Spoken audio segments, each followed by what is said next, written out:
দুঃখজনক ঘটনা ঘটে।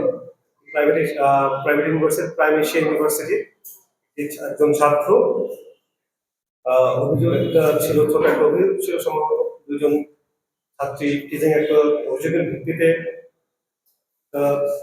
বাকবিতণ্ডা তৈরি হয়। পরবর্তীতে প্রাইম এশিয়া ইউনিভার্সিটিতে সে ব্যাপারে একটা যে দ্বিপাক্ষিক বৈঠকের মাধ্যমে সলিউশনও হয়। বাট যখন সে বেরোয় আসছিল, প্রাইম এশিয়ার অন্য কিছু ছাত্র জানার মধ্যে যে দুই ছাত্রী স্কলারসের স্টুডেন্ট ছিল, তাদেরই পরিচিত ফ্রেন্ড, তাদের মাধ্যমে প্রাইম এশিয়ার কিছু ছাত্র এবং বহিরাগত কিছু কয়েকজন এসে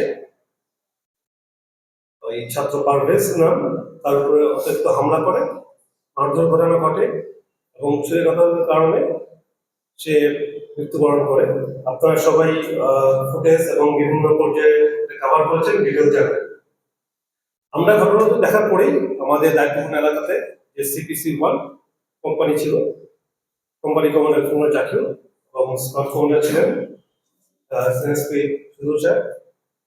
ওর সাথে সাথেই যে এরিয়াটা আছে ঘটনাস্থল পরিদর্শন করেন, সেখান থেকে তথ্যপত্র সংগ্রহ করেন এবং ইউনিভার্সিটি থেকে কথা বলে ইউনিভার্সিটির যে প্রশাসনিক অথরিটি রয়েছে তাদের কাছ থেকে সিসিটিভি ফুটেজ এবং বিভিন্ন তথ্য সংগ্রহ করেন।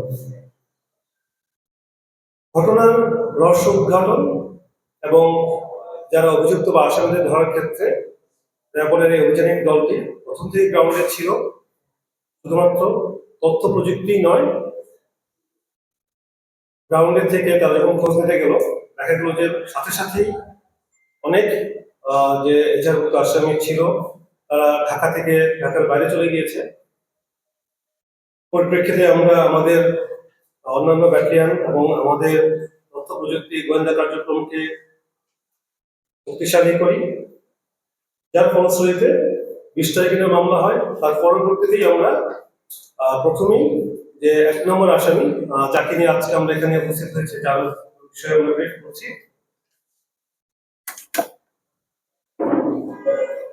তাকে আমরা নজরে রাখার পরে প্রথমে জানতে পারি উনি বগুড়াতে গিয়েছেন। পরবর্তীতে সে তার লোকেশন চেঞ্জ করে, চলে যায় গাইবান্ধাতে এবং আমাদের গাইবান্ধার যে র্যাপিড অ্যাকশন ব্যাটালিয়ন রয়েছে, র্যাব 13, তাদের সহায়তায় এবং প্রযুক্তিগত সহায়তার মাধ্যমে আমরা গতকাল তাকে আটক করতে সমর্থ হই। প্রাথমিক জিজ্ঞাসাবাদে এই ঘটনার সাথে তার সম্পৃক্ততা স্বীকার করেছে। আর বিস্তারিত